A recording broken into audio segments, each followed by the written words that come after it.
हम लोगों ने मैंने अपने एसपी यहाँ एज एसपी हजारीबाग ज्वाइन करने के बाद एक इस विषय में काफ़ी बड़ा अवेयरनेस कैंपेन किया था बरही में।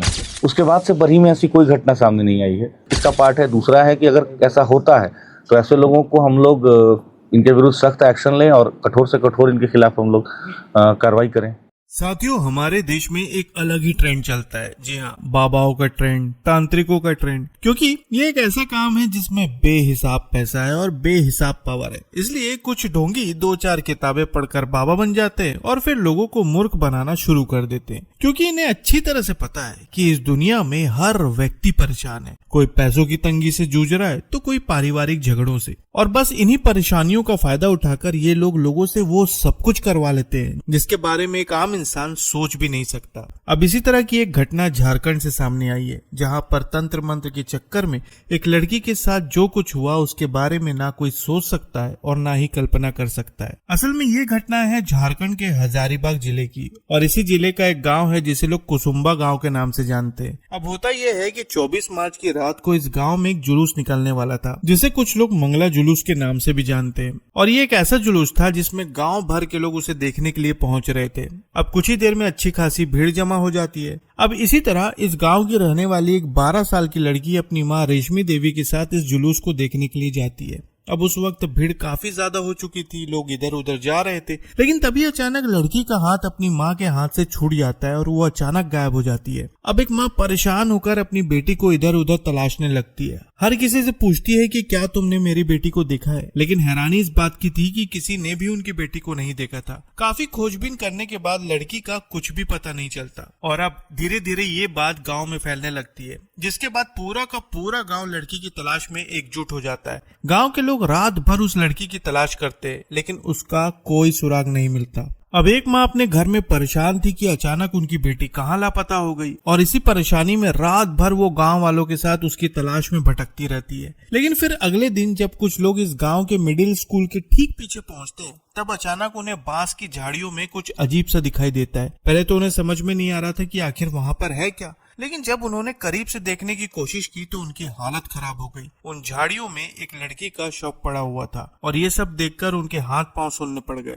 अब धीरे धीरे ये खबर पूरे गांव में फैलने लगी, और कुछ ही देर में गांव वालों की भीड़ स्कूल के पीछे जमा हो गई। पहले तो समझ में नहीं आ रहा था कि आखिर लड़की कौन है, लेकिन जब कुछ लोगों ने लड़की को गौर से देखा तो उन्हें समझ में आया कि ये तो रेशमी देवी की लड़की है जो पिछली रात लापता हुई थी। अब ये बात सुनकर पूरे गांव में सन्नाटा छा जाता है। दूसरी तरफ ये खबर जैसे ही लड़की की माँ रेशमी देवी तक पहुंचती है तो वो दौड़ते भागते मौके पर पहुंचती है और अपनी बेटी की हालत देखकर जोर जोर से रोने लगती है। रोते रोते वो हर किसी से यही सवाल कर रही थी कि आखिर ये सब किसने किया, लेकिन किसी के पास भी उसके सवालों का कोई जवाब नहीं था। कुछ ही समय में ये मामला बहुत ज्यादा बड़ा हो जाता है, जिसके बाद ये खबर पुलिस तक पहुंच जाती है। अब जैसे ही पुलिस को सूचना मिलती है, तत्काल पुलिस की एक टीम मौके पर पहुंचती है और अपनी जांच शुरू करती है। इस मामले में मां का बयान दर्ज हुआ, जिसमें उसने बताया कि वो दोनों जुलूस देखने गए थे और तभी वो वहां से लापता हो गई। लेकिन इसके बाद वो आरोप लगाती है कि उसकी लड़की के साथ घिनौनी हरकत की गई है और फिर उसे मार दिया गया है। बयान दर्ज होने के बाद पुलिस अपनी जांच में जुड़ जाती है, लेकिन जैसे जैसे जांच आगे बढ़ती है पुलिस को इस मामले में गड़बड़ी महसूस होने लगती है, क्योंकि लड़की की माँ जो बयान दे रही थी घटना स्थल की स्थिति से उसका बयान मैच नहीं हो रहा था, और यहीं से पुलिस को रेशमी देवी पर शक होने लगता है। पुलिस का शक रेशमी देवी पर आ ही चुका था, जिसके बाद पुलिस ने आसपास के लोगों से पूछताछ शुरू की,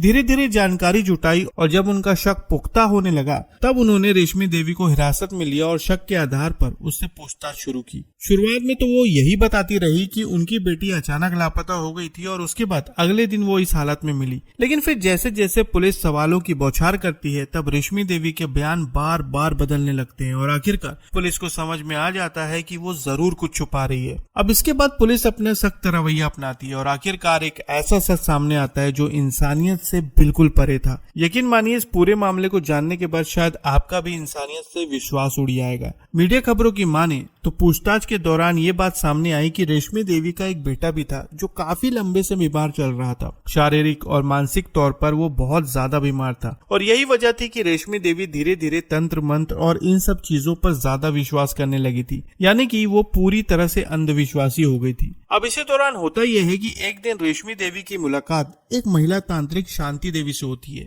जिसकी उम्र करीबन 55 वर्ष थी और कहा जाता है कि उसने कई बार तंत्र मंत्र की पूजा करवाई थी। अब आप देखेंगे तो आपको भारत के कई गांव में इस तरह के फर्जी तांत्रिक मिल जाएंगे जो भोले भाले गांव के लोगों को अपना शिकार बनाते हैं और ठगी का ऐसा जाल बुनते हैं जिससे निकलना बहुत ज्यादा मुश्किल हो जाता है। अब इस मामले में होता यह है कि रेशमी देवी इस महिला तांत्रिक से तंत्र मंत्र की पूजा करवाती है ताकि उनका बेटा जल्द से जल्द ठीक हो जाए, लेकिन बहुत सारी पूजा पाठ करवाने के बाद भी उनका बेटा ठीक नहीं होता। अब जब उसके बेटे की हालत में कोई सुधार नहीं आता तब वो तांत्रिक के पास जाती है और कहती है कि मेरा बेटा तो ठीक नहीं हुआ। लेकिन इसके बाद तांत्रिक जो कहती है उसे सुनकर आप भी हिल जाएंगे। वो कहती है कि अगर तुम्हारे बेटे को अच्छी तरह से ठीक करना है तो एक पूजा करवानी होगी और इसके लिए एक कुंवारी कन्या की बलि देनी होगी। अब ये बात सुनकर रेशमी देवी भी डर जाती है, लेकिन वो अपने बेटे के प्यार में इस कदर अंधी हो चुकी थी कि वो इसके लिए भी तैयार हो जाती है। लेकिन अब सवाल ये था कि आखिर कुंवारी कन्या कहाँ से लाई जाएगी। तब अचानक महिला तांत्रिक कहती है कि तुम्हारी जो छोटी बेटी है वो इस काम के लिए बिल्कुल परफेक्ट है। अब जरा सोचकर देखिए कि अगर कोई माँ अपनी बेटी के बारे में ऐसी बातें सुनती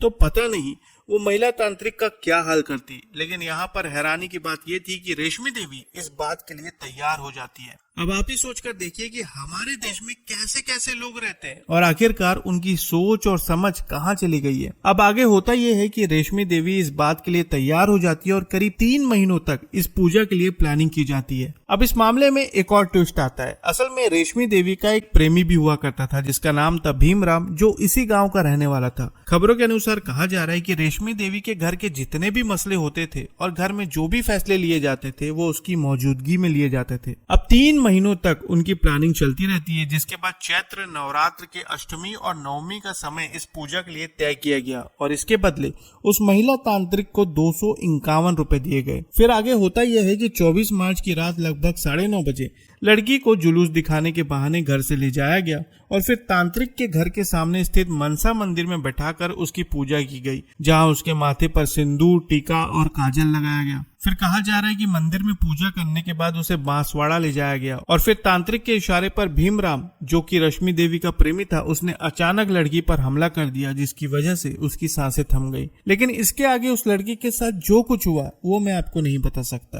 क्योंकि वो बहुत ज्यादा दर्दनाक है। अब इतना सब करने के बाद इन लोगों ने लड़की के शव को मिडिल स्कूल के पीछे बांस की झाड़ियों में फेंक दिया और वहां से फरार हो गए। इन्हें ऐसा लगा कि शायद ये लोग कभी पकड़े नहीं जाएंगे, लेकिन पुलिस ने इस मामले में इस तरह से इन्वेस्टिगेशन की कि कुछ ही समय के अंदर ये लोग पुलिस की गिरफ्त में आ गए। इस मामले में रेशमी देवी, शांति देवी और प्रेमी भीमराम के खिलाफ संबंधित धाराओं के तहत मामला दर्ज कर लिया गया है। खबरों में कहा जा रहा है कि तीनों ने अपना अपराध स्वीकार कर लिया है, जिसके बाद उन्हें न्यायिक हिरासत में भेज दिया गया है। ये खबर वाकई में लोगों को सोचने पर मजबूर कर देगी कि आज के समय में लोग अंधविश्वास में किस कदर डूब चुके हैं, जबकि हर बार यही कहा जाता है कि अंधविश्वास के चक्कर में बिल्कुल ना पड़े, लेकिन उसके बाद भी पता नहीं लोग इस अंधविश्वास के चक्कर में क्यों पड़ जाते हैं। तो साथियों, ये था झारखंड का बेहद ज्यादा चौंकाने वाला मामला। आप इस मामले पर क्या कहना चाहेंगे कमेंट में जरूर बताएं और नई खबरों के लिए चैनल को सब्सक्राइब करना ना भूलें। तो फिर मिलेंगे साथियों बिल्कुल एक और नई खबर के साथ। तब तक के लिए आपका बहुत बहुत धन्यवाद।